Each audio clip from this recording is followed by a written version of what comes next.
Hello नमस्ते friends, S G chemistry YouTube channel पर दोस्तों आप सभी का स्वागत है। दोस्तों मैं केमिस्ट्री और फिजिक्स की आंसर की ऑलरेडी डाल चुका हूँ। ये बायोलॉजी की आंसर की है, आप बायोलॉजी की आंसर की देख रहे हैं दोस्तों आइए स्टार्ट करते हैं।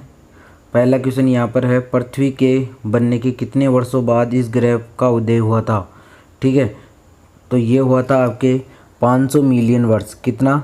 500 मिलियन वर्ष। तो सेकंड आंसर इसका राइट आंसर हो जाएगा। उसके बाद फिर अगले क्वेश्चन की तरफ हम बढ़ते हैं। कोरकेदा के विषय में निम्नलिखित में से कौन सी कथन गलत है। तो इसका राइट आंसर आपके फोर्थ आंसर हो जाएगा। यह अपने बाहर की ओर द्वितीयक वलकुट निर्माण करती है। अगले क्वेश्चन की हम बात करते हैं। गलत कथन का चयन करना था यहाँ पर, तो इस क्वेश्चन का सेकंड आंसर, सुक्रोज को हाथ पर छोड़ने से एटीपी उपयोग में नहीं होता है। अगला क्वेश्चन है, फॉस्फोरस शक्कर के विषय में निम्नलिखित में से कौन सा कथन गलत है। दोस्तों यहाँ पर हिंदी में थोड़े क्वेश्चंस कटे हुए हैं, इंग्लिश में कम्प्लीटली व्यू आ रहा है, तो आप देख सकते हैं। ठीक है, इसका सेकंड आंसर, वायुमंडल में फॉस्फोरस पर्याप्त रूप में शोषण में मुक्त होता है। अगला क्वेश्चन, इसमें कॉलम में मिलान करना है, तो एक का मिलान होती सारे आंसर राइट हो जाते हैं, तो इसका फर्स्ट आंसर करेक्ट आंसर होगा। उसके बाद एक गैर चक्रीय फॉस्फोरिलेशन में जब पीएच सेकंड पर अभिक्रिया केंद्र में इलेक्ट्रॉन की हानि होती है, तब इन इलेक्ट्रॉनों को कौन प्रतिस्थापित करता है। तो कौन करता है? जल करता है। कौन करता है? जल करता है। तो इसका फर्स्ट आंसर करेक्ट आंसर हो जाएगा। उसके बाद अगले क्वेश्चन की तरफ हम बढ़ते हैं। निम्नलिखित में से कौन सा कथन गलत कथन है। तो इसमें फर्स्ट आंसर, प्रथम परपोषी स्तर में चतुर्थ पोषी स्तर तक ऊर्जा की मात्रा धीरे धीरे बढ़ती है, यही गलत आंसर है। निम्नलिखित में से किसमें नर व मादा युग्मोद्भिद स्वाधीन स्वतंत्र रूप से विद्यमान नहीं होते हैं। किसमें? आवर्तबीजी में, यानी एंजियोस्पर्म में। ठीक है, उसके बाद अगले क्वेश्चन की बात करें तो निम्न में से गलत कथन चुनना था आपको यहाँ पर, तो इसका राइट आंसर हो जाएगा, ग्लाइसिन एक लिपिड का उदाहरण है, यही गलत कथन है। अगला क्वेश्चन है, निम्नलिखित में प्रत्येक सेट में संरक्षण विधि का एक उपयोग दिया गया है, तो आपको स्वस्थानी संरक्षण और बाह्यस्थानी संरक्षण का आंसर बताना था, और इसका फर्स्ट आंसर करेक्ट आंसर हो जाएगा, यानी स्वस्थानी संरक्षण जैवमंडल आरक्षित है और बाह्यस्थानी संरक्षण कौन है? Cryo preservation. उसके बाद सूत्रीय विभाजन की परावस्था का क्रम क्या होगा? G1S G2M। तो फर्स्ट आंसर करेक्ट आंसर हो जाएगा। अगला क्वेश्चन है, निम्नलिखित में से कौन सा तत्व राइबोसोम की संरचना को कायम रखता है। तो कौन रखता है? मैग्नीशियम। कौन रखता है? मैग्नीशियम। तो राइट आंसर कौन सा हो जाएगा? फोर्थ करेक्ट आंसर हो जाएगा। अगले क्वेश्चन की बात करें तो फाइकोएरिथ्रिन किसमें एक मुख्य वर्णक है? किसमें होता है? रेड एल्गी में, लाल शैवाल में। अगला है, वंशानुगति के गुणसूत्री सिद्धांत का प्रस्ताव किसने दिया? किसने दिया? सटन और बावेरी ने। किसने दिया? सटन और बावेरी ने। तो यह आंसर, इसका करेक्ट आंसर हो जाएगा, सटन और बावेरी। अगले क्वेश्चन की तरफ हम बढ़ते हैं। तो अगला क्वेश्चन है आपका, वह कौन सी एक जाति है जो भारत में सजावट के लिए लाई गई परंतु एक उपद्रवी अवतरण बन गई। तो कौन बन गई? आइकोनिया क्रेसिपस, जिसे बंगाल का आतंक भी कहते हैं। अगला क्वेश्चन है, गुणसूत्रों में नेटोकोर के तर्कु तंतुओं का जुड़ना किसे सुस्पष्ट होता है? किसमें होता है? मध्यावस्था में, मेटाफेज में। अगले क्वेश्चन की तरफ हम बढ़ते हैं। अगला क्वेश्चन है, पहली बार खोजा गया प्रतिबंधन एंडोन्यूक्लिएज कौन सा है? Hind second. कौन सा है? Hind second. अगले क्वेश्चन की अगर हम बात करें तो ग्लाइसिन मैक्स में जैविक नाइट्रोजन यौगिकीकरण का उत्पाद जड़ ग्रंथियों के अन्य भागों के रूप में अयुग्मित होता है। किसमें होता है? यूरिड में। किसमें? यूरिड्स में। ठीक है, अगले क्वेश्चन की तरफ 19वें क्वेश्चन की तरफ बढ़ते हैं। अनुवांशिकी पदार्थ के लिए न्यूक्लिक शब्द का प्रयोग किसने किया? किसने किया? मिक्सचर ने। किसने किया? मिक्सचर ने। अगले क्वेश्चन की बात करें, कार्यकलाप से संबंधित पादप हार्मोन के विषय में निम्नलिखित सुमेलित कीजिए। तो इसका तो एक ही सीन है, एक राइट आंसर, तो फिर बाकी के सारे करेक्ट आंसर हो जाते हैं, खुद ब खुद करेक्ट आंसर हो जाते हैं। जैसे फल को पकाने वाला कौन होता है? इथेफॉर्म। ठीक है, शाकनाशी कौन होता है? 2,4-D। अलेक्जेंडर वोन हम्बोल्ट के अनुसार क्षेत्र बढ़ने पर जाति की प्रचुरता बढ़ती है केवल एक सीमा तक। अगले क्वेश्चन की तरफ हम बात करते हैं, जीव संख्या घनत्व पर आप्रवासन का कैसा प्रभाव होता है। तो इसका राइट आंसर क्या हो जाएगा? सकारात्मक। कैसा प्रभाव होता है? सकारात्मक प्रभाव होता है। अगले क्वेश्चन की हम बात करते हैं, तो वायु परागित पादपों में के विषय में निम्नलिखित में कौन सा कथन गलत है। तो रॉन्ग आंसर बताना था, प्रत्येक अंडाशय में बहुत से बीजांड। क्या प्रत्येक अंडाशय में भविष्य बीजांड। अगला क्वेश्चन है क्रमागत उन्नति के लिए भ्रूण प्रावस्था का किसने दिया था अर्नेस्ट हैक्कल ने। किसने दिया था अर्नेस्ट हैक्कल ने। अगला है साइनोबैक्टीरिया के विषय में निम्नलिखित में से कौन सा कथन गलत है। साइनोबैक्टीरिया के बारे में तो उसमें हेटेरोसिस्ट का अभाव होता है। क्या होता है साइनोबैक्टीरिया में हेटेरोसिस्ट का अभाव होता है। अगले क्वेश्चन की अगर हम बात करें तो देखिए यहाँ पर सम्मिलित करने वाले कम से कम 10 से 12 क्वेश्चन नीट पेपर में आए और नीट के पेपर में भी ऐसे सम्मिलित करने वाले बहुत से क्वेश्चन थे। तो दोस्तों आपको सम्मिलित करने वाले क्वेश्चनों की नेक्स्ट एग्जाम के लिए प्रिपरेशन बहुत ज़्यादा करनी चाहिए। ठीक है। अगला क्वेश्चन है राइबोसोम युक्त आरएनए का जैव संश्लेषण कहाँ होता है। कहाँ होता है केंद्रिक में। कहाँ होता है केंद्रिक में। अगले क्वेश्चन की यह है काइनेटिन शब्द किसने निर्मित किया। तो किसने किया स्क्रू और मिलर ने। उसके बाद अगले क्वेश्चन की मेंडल द्वारा अपने प्रयोगों में अध्ययन की गई विपरीत लक्षणों की संख्या कितनी थी। 7 विपरीत लक्षणों का अध्ययन किया था। उसके बाद मस्टर्ड सरसों के पौधा पुष्पासन में पुष्पीय भागों में स्थिति की निम्नलिखित कौन सा होता है जायंग सबसे ऊपर और जबकि अन्य भाग उसके क्या होते हैं नीचे होते हैं। अगले क्वेश्चन की अगर हम बात करें तो एक मिश्रण में डीएनए खंडों को किसके द्वारा पृथक किया जाता है। किसके द्वारा किया जाता है इलेक्ट्रोफोरेसिस। उसके बाद है पुनर्योगज डीएनए एक तकनीक को प्रतिजैविक का उपयोग क्यों किया जाता है। तो इसका राइट आंसर होगा बाहरी डीएनए का पता करने के लिए। किसके लिए बाहरी डीएनए का पता करने के लिए। अगला है निम्नलिखित कौन सा कथन गलत है। C4 पादों में रूबिस्को क्रियाकलापों के स्थल पूर्ण मध्यस्थक कोशिकाएं हैं। ये गलत है। अगला क्वेश्चन है इसका पुष्प सूत्र बताना है किसका लिलियेसी का। तो Br+ वाला हो जाएगा। Br एक ही था। ठीक है।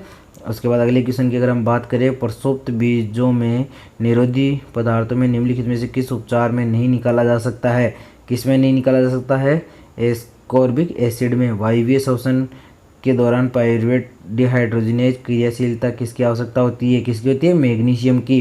घास की पत्तियों की सिराएं बगल की अभ्यक्ष बाह्य त्वचा की बड़ी खाली पर्ण रहित कोशिकाएं क्या होती है कौन सी होती है पुल्लाछद कोशिकाएं। कौन सी होती है बंडल शीथ सेल जिसको हिंदी में इंग्लिश में क्या बोलते हैं बंडल शीथ सेल। अगला है आम और नारियल के फलों के लिए सही लक्षणों को पहचानिए। तो इसका 4th आंसर करेक्ट आंसर हो जाएगा। यानी दोनों में फल एक अस्टिल फल होता है और दोनों फलों का विकास एक अंडाशय ही से होता है। अगले क्वेश्चन की बात करें देखो फिर से मिलान वाला आ गया है। सबको इनको मिलाना ही था तो इसमें आपको केवल बस एक आना चाहिए बाकी के सारे आंसर खुद ब खुद ही मिल जाते हैं। अगले क्वेश्चन की अगर हम बात करें तो अनावृत बीजी पादपों के विषय में निम्नलिखित में कौन सा कथन गलत है। तो इसका गलत कथन हो जाएगा नर और मादा बीजों युग्मोत्पीड़ स्वतंत्र रहते हैं। अगला क्वेश्चन है डीएनए की पॉलीन्यूक्लियोटाइड श्रृंखला में नाइट्रोजन किस OH से जुड़ा होता है। किससे जुड़ा होता है वनडेस कार्बन पंचयोजी पेंटोज शर्करा से। अगले क्वेश्चन की बात करें तो वायु प्रदूषण 1987 सम्मिलित था कौन सा था पूर्जता पैदा करने वाले पराग। ठीक है कौन से थे पूर्जता पैदा करने वाले पराग। अगले क्वेश्चन 43 की अगर हम बात करें तो 43 है नील हरी शैवाल बैंगनी पर्पल हरित प्रकाश में जीवाणु में अंतर्विष्ट काय होता है। किसमें होता है गैस धानी में गैस वैक्यूल्स में। किसमें होता है गैस वैक्यूल्स में। अगले क्वेश्चन की अगर हम बात करें तो अवयव में कायिक प्रवर्धक को क्या कहा जाता है। अवयव में कायिक प्रवर्धक को क्या कहा जाता है क्या कहा जाता है बुलबिल्स। क्या कहा जाता है बुलबिल्स। कुछ पादों में फल बनाने में पुष्पासन का उपयोग होता है। ऐसे फलों को क्या कहते हैं कौन से कहते हैं आभासी फल फॉल्स फ्रूट्स। कौन से कहते हैं फॉल्स फ्रूट्स। अगले क्वेश्चन की अगर हम बात करें तो स्पूलिंग है। स्पूलिंग क्या है स्पूलिंग क्या होती है स्पूलिंग पृथक डीएनए को इकट्ठा करना। क्या होती है स्पूलिंग पृथक डीएनए को इकट्ठा करना कलेक्शन ऑफ आइसोलेटेड डीएनए। जैव संसाधनों में अधिकृत इसका कौन सा आंसर होगा बायोपेटेंटिंग यानी नियम जो बनाए गए हैं जैव संसाधनों के लिए कौन सा बायोपेटेंट। अगला है सही कथन बताना इसमें तो कौन सा हो जाएगा गस्टेन स्पंदन दर में कमी। अगला है तिलचट्टे के अग्रांत भागों की तो ये 3rd आंसर हो जाएगा मुख घर्षणी घर्षिका शस्य और पेशनी। अगला निम्नलिखित सही कथन का चयन करो तो कौन सा होगा प्रतिबंधन एंजाइम डाइजेशन में सक्रियकर डीएनए। अगला है मानव जीनोम एवं डीएनए फिंगरप्रिंटिंग के अनुवांशिक तो 4th आंसर डीएनए कर्मों में बहुरूपता। 1891 में जावा में एक मानव मनुष्य तो कौन सा था होमो इरेक्टस। कौन सा था जिसकी 900 सीसी क्षमता थी होमो इरेक्टस। अगला है आपके लिए तो इसके 3rd आंसर हो जाएगा अनुकूली विकिरण। क्या आंसर हो जाएगा अनुकूली विकिरण। अगले क्वेश्चन की अगर हम बात करें केंद्रीय प्रदूषण नियंत्रण बोर्ड के अनुसार कणिकाओं पदार्थ मानव स्वास्थ्य के लिए अधिकतम नुकसानदेह है। कितने? 2.5 माइक्रोमीटर। जैव तकनीकी क्षेत्र आरएनए अंतरक्षेप का उपयोग किसके लिए किया था? सूत्रकृमि के विरुद्ध पीड़ित पौधा उपचार करने में। अगला, निम्न से कौन सी एसटीडी पूरी तरह उपचार नहीं है? जनिक परिसर्प, यकृत शोथ बी, HIV संक्रमण। इकोलाई में केवल कितने? 2000 बेस युग्म प्रति सेकंड। कितने होते हैं? 2000 बेस युग्म प्रति सेकंड। अगला क्वेश्चन है आपके, देखो इसमें मिलाने वाले क्वेश्चन है ये दोनों ही, 58 और 59। तो दोनों क्वेश्चनों में दोस्तों आपको ऐसे क्वेश्चनों की तैयारी करना बहुत जरूरी है। राइट आंसर मैं यहाँ पर लगाए जा रहा हूँ, आप देख लीजिएगा। ठीक है, देखो फिर से 2 क्वेश्चन और आ गए, यानी इस बार री नीट में 10 से 12 क्वेश्चन तो इस तरह के ही आए हैं आपके एग्जाम में। ठीक है, तो दोस्तों आपको ऐसे क्वेश्चनों की तैयारी करने की सख्त आवश्यकता है।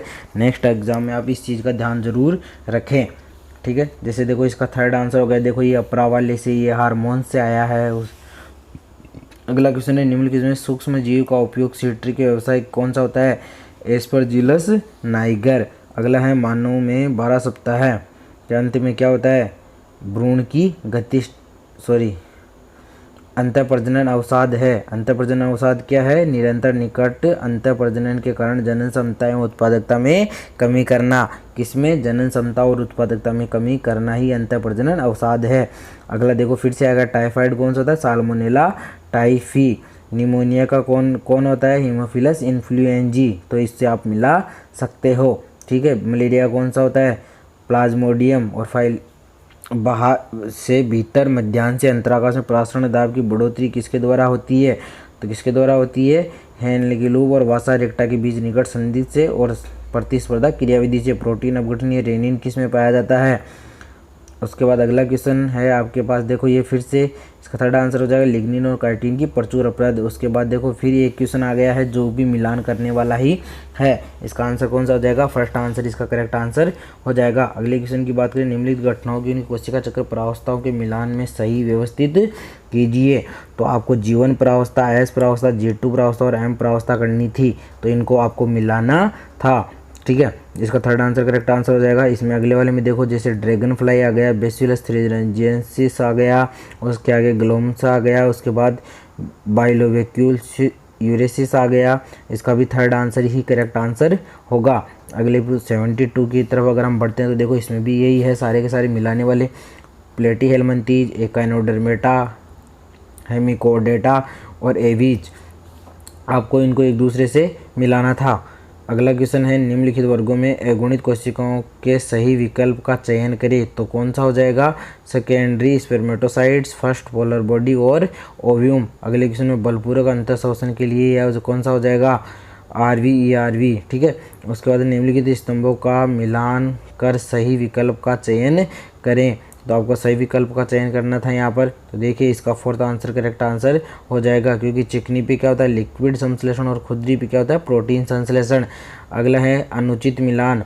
तो आपके जो गलत मिलान है वो कौन सा हो जाएगा? कॉन्ड्रियोसाइट चिकनी पेशी कोशिकाएं क्या हास दर घटने से संबंधित है? तो कौन सी है? प्राणुकंपी तंत्रिकाएं संकेत। उसके बाद अगला क्वेश्चन है, आंतरिक कारक जो विटामिन B12 के अवशोषण में सहायता करता है किसके द्वारा स्त्रावित होता है? किसके द्वारा स्त्रावित होता है? ऑक्जेंटिक सेल के द्वारा। अगला क्वेश्चन देखिए, फिर आपके ये मिलाने वाला आ गया, गाउट, अस्थिसूजता, अपतनिका और पेशीय दुष्पोषण।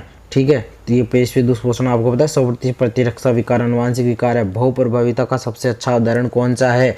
तो बहुप्रभाविता का सबसे अच्छा उदाहरण कौन सा है? फिनाइल कीटोनुरिया। कौन है? फिनाइल कीटोनुरिया। ठीक है, अगले क्वेश्चन की तरफ हम बढ़ते हैं और अगले क्वेश्चन की बात करते हैं। तो देखिए इसमें भी आपके ये मिलाने वाला ही है, शंकु और सलाका जो आंखों में पाई जाती है। अंधबिंदु, ये भी आंखों का ही है। फोबिया, आइरिस, ये सब किससे हैं? आँख से रिलेटेड हैं।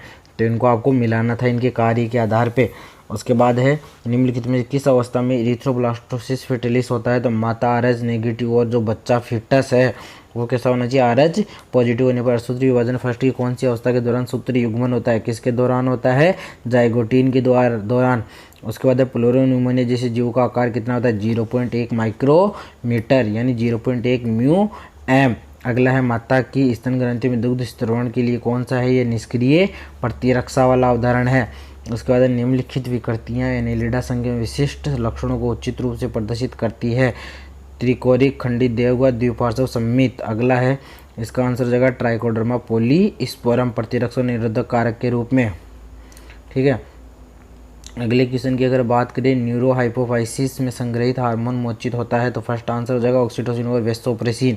अगला क्वेश्चन है, प्रोजेस्टेरोन का अकेला या एस्ट्रोजन के साथ गर्भ निरोधक के रूप में उपयोग किया हो सकता है, तो कौन सी होगी, गोलियां, इंजेक्शन और अंतरोप। अगला क्वेश्चन है, सभी वर्टिब्रेट्स कॉर्डेट हैं लेकिन सभी कॉर्डेट वर्टिब्रेट्स नहीं है, क्योंकि कुछ कॉर्डेट्स के वयस्कों में पृष्ठरज्जु मेरुदंड में बदल जाती है। यही राइट आंसर है दोस्तों। आज का जो री नीट का पेपर है उसके सभी क्वेश्चनों के आंसर दे दिए हैं हर एक सब्जेक्ट के, इस वीडियो के डिस्क्रिप्शन में